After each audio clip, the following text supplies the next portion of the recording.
People who can't stick to do anything, do you know? Let me describe the behavior. If I walked into your room right now, I bet I would find a guitar gathering dust in the corner, a half-finished coding project on your laptop, and a shelf full of Japanese language books you haven't opened in 6 months. My friend, do you know the same behavior in our society? If yes, subscribe the channel, like, and comment. Where are you from? Let's start. Psychology says that if you feel a deep, almost physical shame looking at these graveyards of abandoned hobbies, you are likely misunderstanding the fundamental architecture of your nervous system. You probably feel like this video is personally attacking you, or like the algorithm has been spying on your thoughts.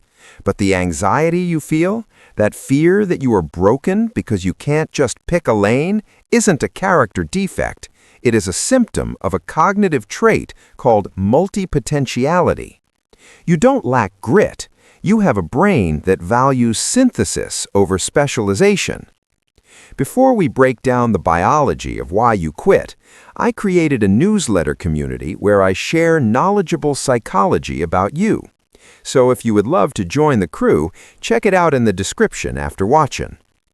The first reason you feel paralyzed is what neurobiology calls the novelty dopamine gap. When you started that art project or martial arts class, your brain flooded with dopamine. This is the novice high. But for you, the drop-off isn't a slope, it's a cliff. Research shows that once your brain decodes the pattern of a skill, once you understand how it works, your dopamine supply cuts off instantly. You feel bored. But it's not just boredom, it feels like physical pain. That is your brain signaling that the data has been harvested, and staying there feels like stagnation. You aren't quitting, you are effectively done with the learning phase.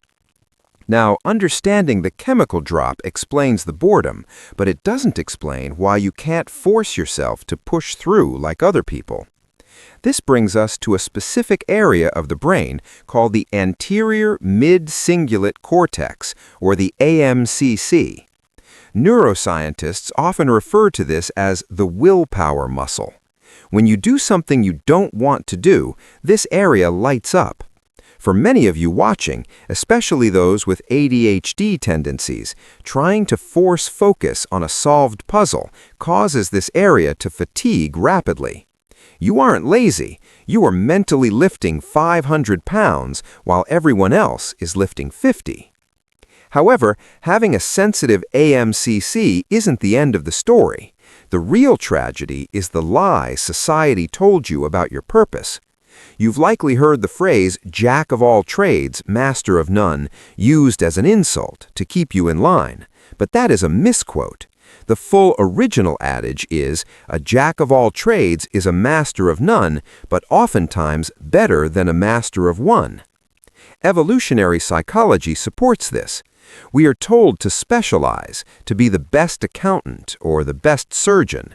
But in a rapidly changing world, the specialist is fragile. If their industry breaks, they break. You, however, are the polymath.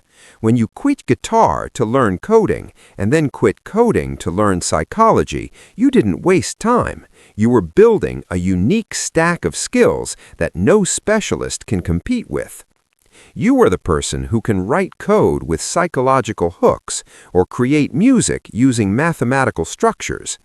The reframe you need is to stop looking at your life as a series of near misses and failures.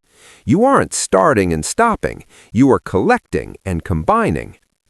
That guitar in the corner served its purpose. It taught you dexterity and rhythm. Those art supplies taught you perspective. You don't need to be in the top 1% of one thing. If you were in the top 25% of 3 different things, you become the only person in the world who can do what you do. So be gentle with yourself. Stop trying to force your expansive galaxy brain energy into a cubicle-sized box. Your ability to pivot is not a bug. It is your operating system. Go out there and let yourself be interested in everything, because the world has enough specialists. What we need are people who can see the whole picture.